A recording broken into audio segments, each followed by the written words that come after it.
Hey everybody, Hunter back again from Showtime Studios.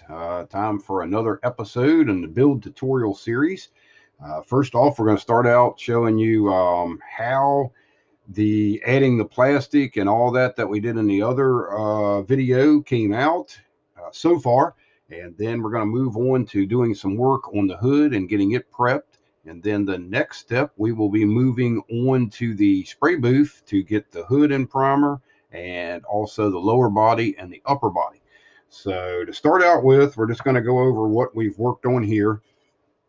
I did add about right through this area on the rear fender here, roughly about 35, 40 thousandths of an inch through this area.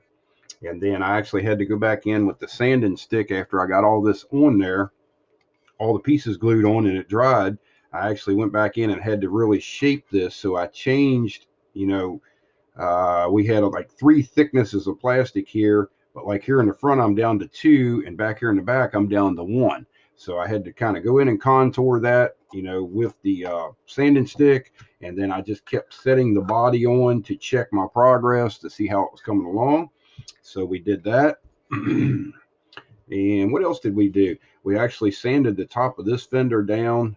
It actually went over, and right before it met the body, it rolled down, and it was creating an illusion that made it look like more of a gap than what should have been there.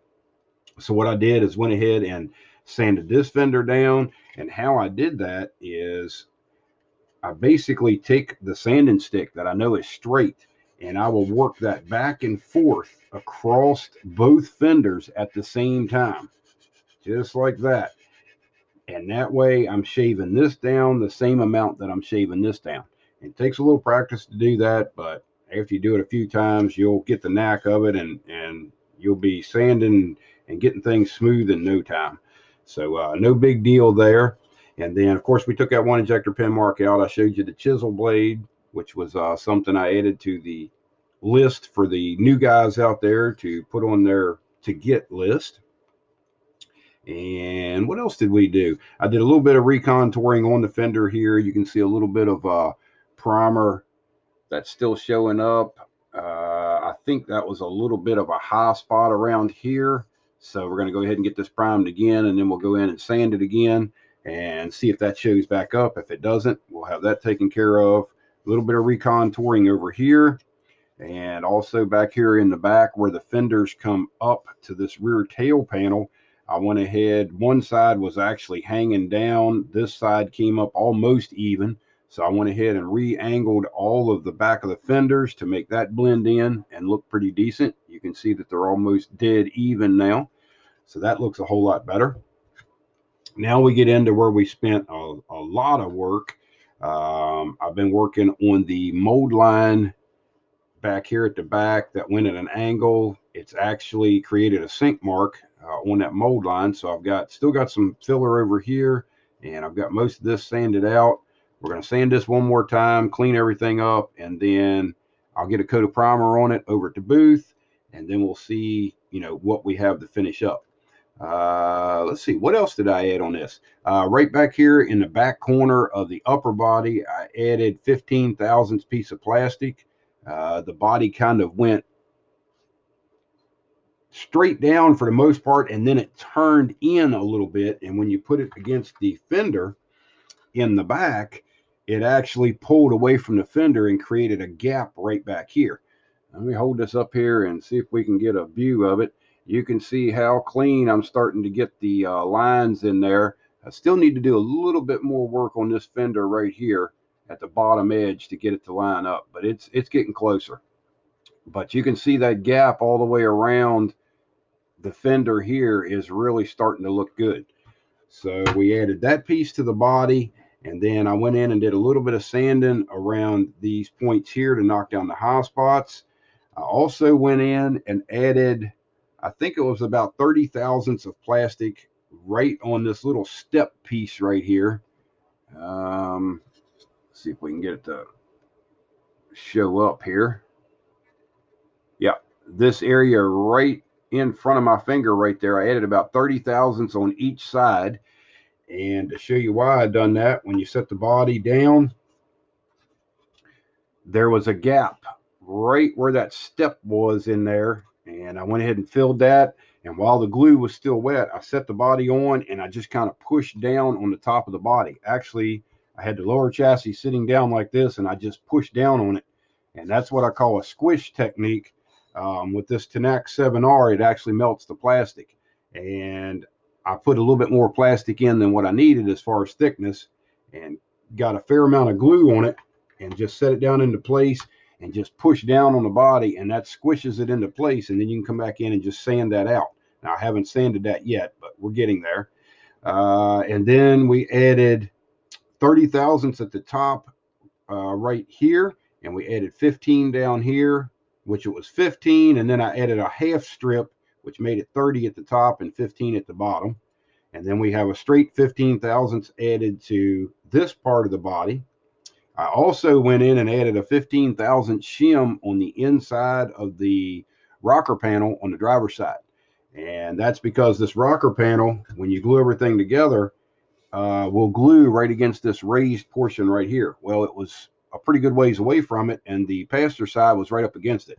So now when we set everything into place, it's right there where I can glue everything nice and tight and don't have any pressure, like putting glue on and then pulling the body in. You don't really want to do that.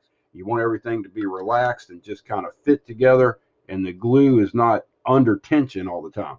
Because what will happen is to and from shows, things like that, or just over time, humidity changes. That glue joint, if it's under pressure, most likely is going to pop. So we went ahead and filled that in, and we did a little bit of sanding work up here where these curves meet the front fenders. Not a lot, just a little bit to make everything come out the way we wanted it. And then, of course, in the body video that I haven't uploaded yet, we did shave the drip rails. That's where we took care of all the mold lines and all that stuff, for the most part. And we cleaned up all the panel lines. We actually scribed along the edge of the trim that we're going to be bare metal foiling. What else do we have in that video? I think that's about it in that video. That'll be uploaded here soon, so stay tuned for that. And then, of course, we go back to the lower body. Like I say, I did some of the sanding on here, and we added all this plastic in. And other than that, we're pretty close. I still need to do a little bit of sanding up here around the headlights, but I want to get another good coat of primer down on this. And we'll do that at the booth, and I'll show you a little trick that I use once we have this initial coat of primer down on here. Everything underneath looks pretty good. So as far as the body right now, we're getting closer. A little bit more sanding to do on it, and then we're going to shoot it down with another good coat of primer, and then we'll check the rest of our body work, see what we got. So now we're going to move on to the hood, and of course there was 4 injector pin marks underneath of here. I've already taken those out. Actually, there's a little bit of one left right there. So I lied. I didn't take them all out. So we're just going to go in with a small sanding stick here, and we're gonna take that out of there. I'm gonna clean up the whole thing all the way across just to make sure we got it and don't see any marks. Now this is a little bit heavier grit sanding stick here. I use these, and then I'll go in and do an initial prime on it, and then I'll start going up through the grits a little bit, smoothing everything out, getting the sand scratches out. Okay, there we go. Now we got the underneath of the hood. All the flaws are gone out of it. Pretty smooth. Looks nice. That's the way we want it to look. And next, we are going to take out the center spine that's in the hood. And the reason why I'm doing that is just an aesthetics thing for me. I'm looking at this car and the way it's designed. I like the chrome trim that runs down the sides of it, which is this chrome right here. It goes all the way around the back of the car and back up front. But once I shave the drip rails off of it, of course, the roof is nice and smooth. The cowl's nice and smooth.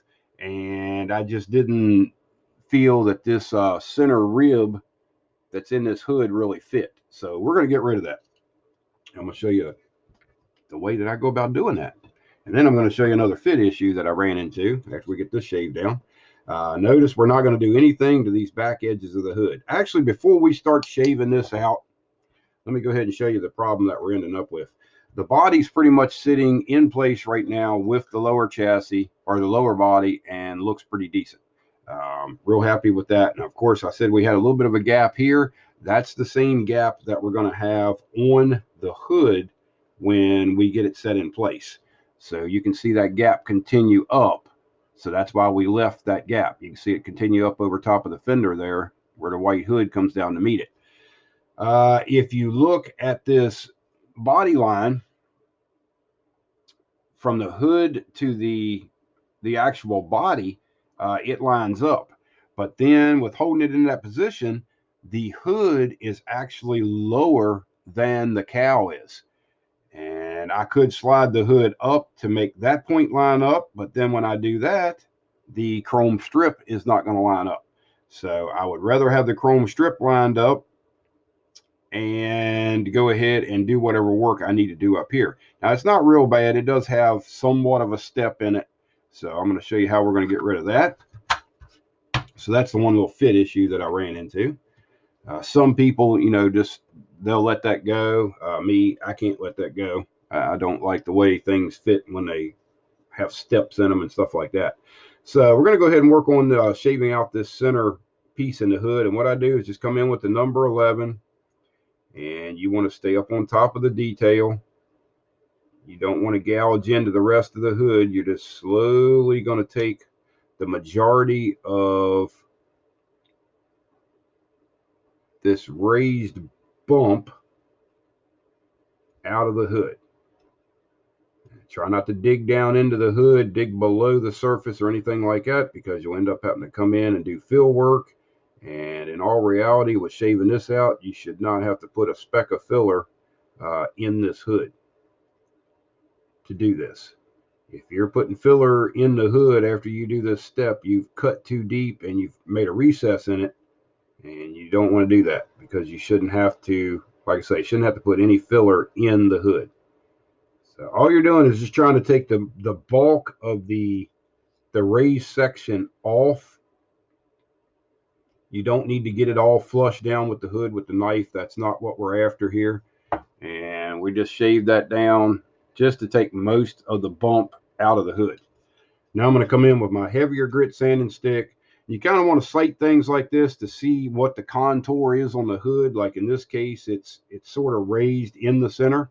So what we want to do is make sure that we're constantly rolling the sanding stick as we're going across that to keep from putting a flat spot in the hood and messing up the contours of the hood. So we're just, as we're sanding, we're rolling the sanding stick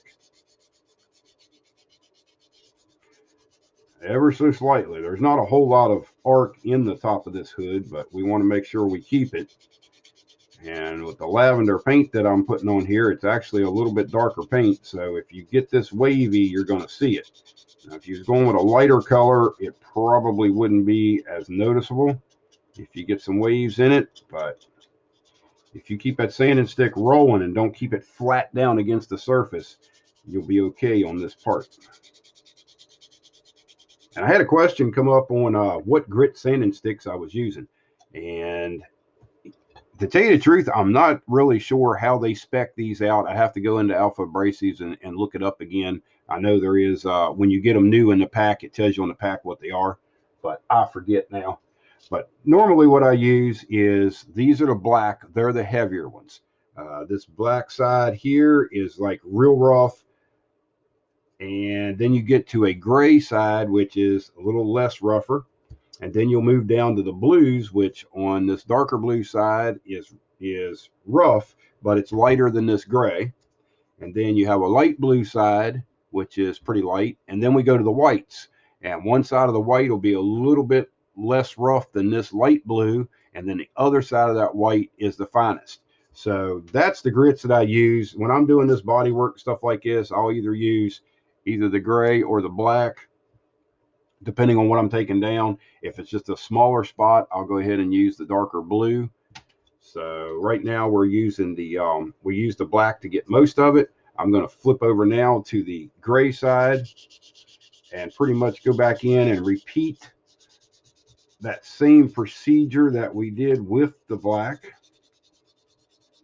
And as you can see, I'm not sanding just on the part that we wanted to get rid of. I'm actually going across the whole surface of the hood to make sure that we keep our contours and don't have any, dips and low spots and stuff like that from sanding. And I'm still rolling the sanding stick. It may not look like it on camera, but I'm actually lifting up one side of it over here, and then I'm lifting up the other side when I go over here. And that keeps, like I say, keeps your contours going and makes everything look real good. Okay, now we're down to that. I'm going to move on to the darker blue sanding stick. And all this is doing is pretty much taking out the sand scratches that are in the hood from those heavier grits. And then once I get it down to that, I will switch over to the light blue side.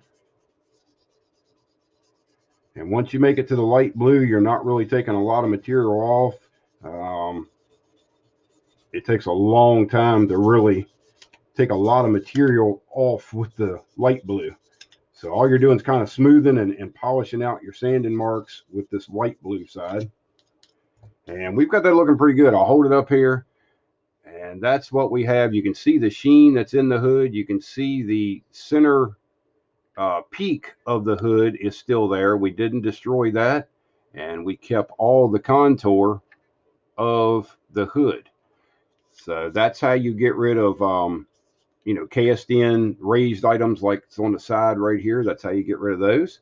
So the next thing that we need to do as far as the cleanup on this hood is the mold line actually runs right back this raised simulated chrome strip here. It comes forward and then drops off. So what I'll do is go in with the hobby knife, the number 11 blade, and what I'm doing is just slightly knocking down that raised trim where that mold line is on there. And you'll feel it. It's going to be a very sharp edge where the mold line is running. So that's what you're trying to knock down. Don't put too much pressure on your blade, because if you do, you're going to take a lot of your raised detail off, and you don't want to do that. So get the majority of it there, and then where it comes off of that raised detail, we're just going to scrape along that very lightly.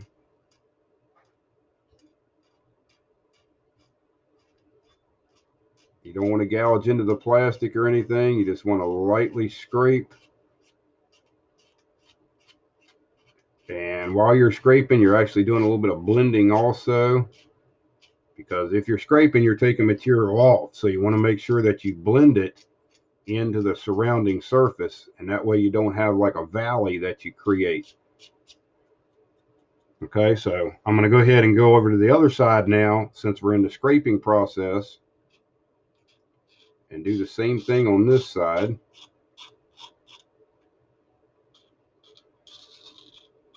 And then that mold line comes off the raised detail over here.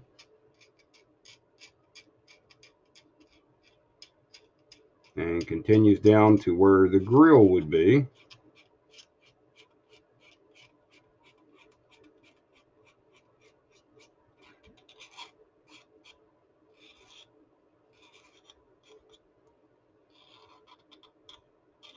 Here we go again, scraping and sanding. S&S, as somebody called it. Okay, now on this part, I'm going to go ahead, since I'm doing finish work here, and I'm going to go ahead and use my darker blue sanding stick, and I'm just going to very lightly go over top of the raised molding. And what I'm doing is just making sure that I'm evening everything up from the scraping and knocking out that mold line, all the remnants of that mold line.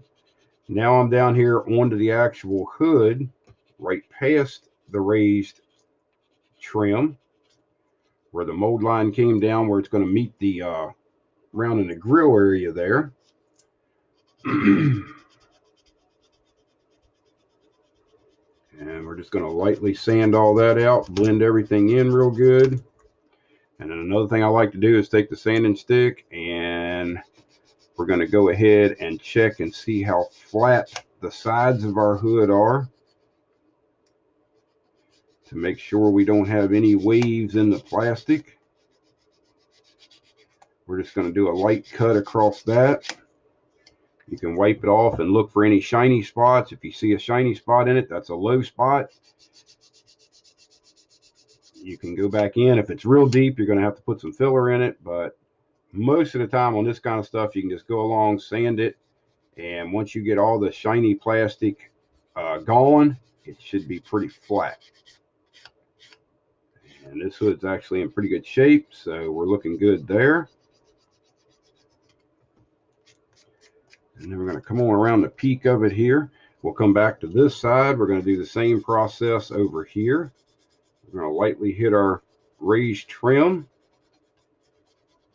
And then we're going to move on to the hood itself where the body line continued down.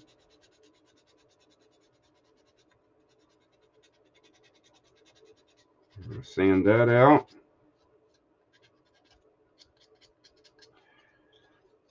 And then we'll check the flatness of this side of the hood by laying the sanding stick down on here and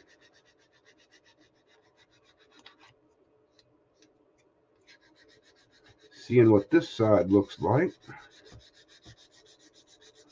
And about like the other side, it looks pretty good. There's a few low spots here and there, little ones, but they'll come out very easily without taking a whole lot of material off. And we look good there.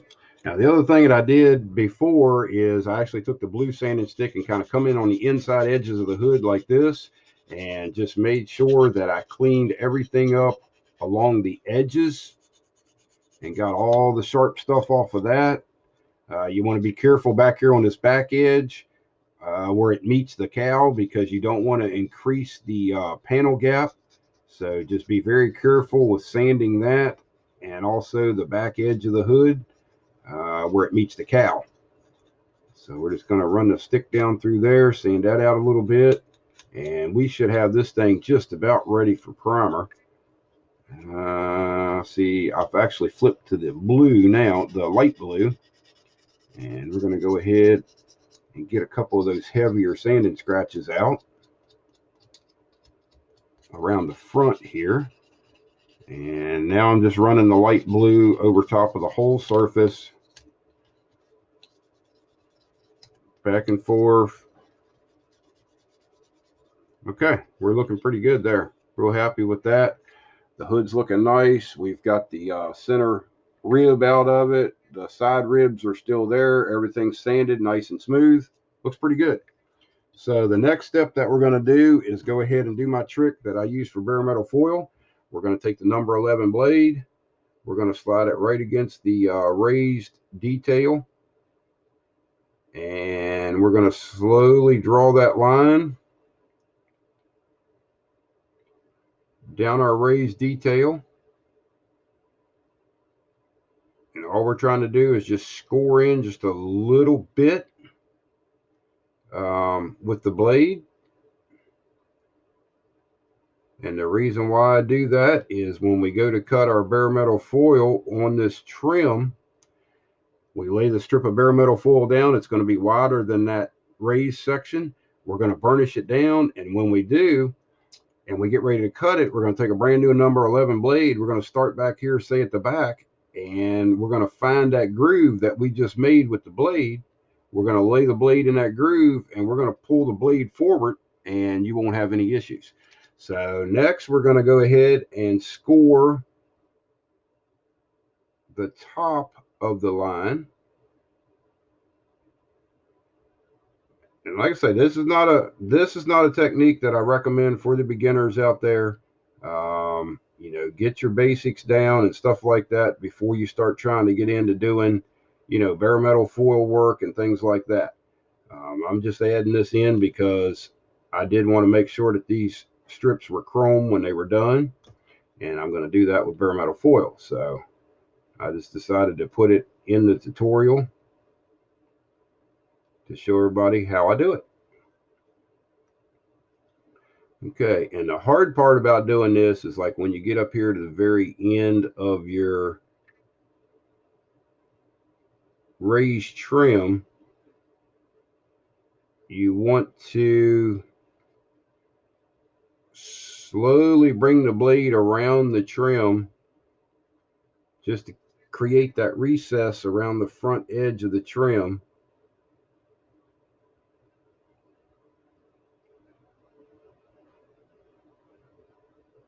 And there we go. That's that side. Now what I'll do is take my sanding stick and I will come back in and just very lightly go around the edges there where we just made that little cut with the hobby knife with the number 11 blade. And what this will do is it gets the peak as it displaces the plastic. When the blade goes through it, it'll knock that little peak down. And then to finish that off, I come in with a piece of 3000 grit, the sanding sponge, and it actually conforms and will smooth that joint up very well. And you will be set and ready for primer. And if you look now, you can see the line that we have all the way around that chrome. That is a little bit of a recess. Once you prime and paint this, you still will be able to lay the knife right down in there and drag it along and cut your bare metal foil. It makes it a whole lot easier. It eliminates a lot of the chance of slipping and going across the paint work, because when you're doing bare metal foil work, of course, the paint is already done. And if you slip at that point, you're slipping across a brand new paint job. And if you've turned out a real good paint job, you just messed it up. So this is something that I do. This is a little trick that I've been doing for a while now when I do bare metal foil. I don't do a whole lot of bare metal foil. But in the case of this car, I can keep the continuity because I'm only going to have bare metal foil on this chrome trim. That's it. I don't have alclad somewhere else and, spastics that's real visible. And that way I keep the sheens the way I want them. And this probably would not be stainless trim or chrome trim on this car. It's probably stainless trim. So now all I'm doing is just going back in and cleaning the lines out. We'll make sure we get all that junk out of there before we paint it. And you'll do the same thing on the other side. Take your brush, go in, make sure you get everything out of those lines that you just scribed in there. Clean up the hood, and then that will be ready to go. Now the next video, we're going to go ahead and cut this one off because we're about up here, where we're at, 28 minutes. So right about a half an hour. The next step that we're going to do is I'm going to go ahead and rescribe this other chrome over here, have that done. And then on the next video, we're going to go ahead and shave this cowl down to meet the hood so everything lines up when we're done. So stay tuned for that one. That'll be coming up here very soon. And if you have any questions or concerns on this video or any of the other ones in the series, leave me a comment, let me know, and we'll be more than glad to help you out. So until next time, this is Hunter from Showtime Studios, and we'll talk to you later. Bye-bye.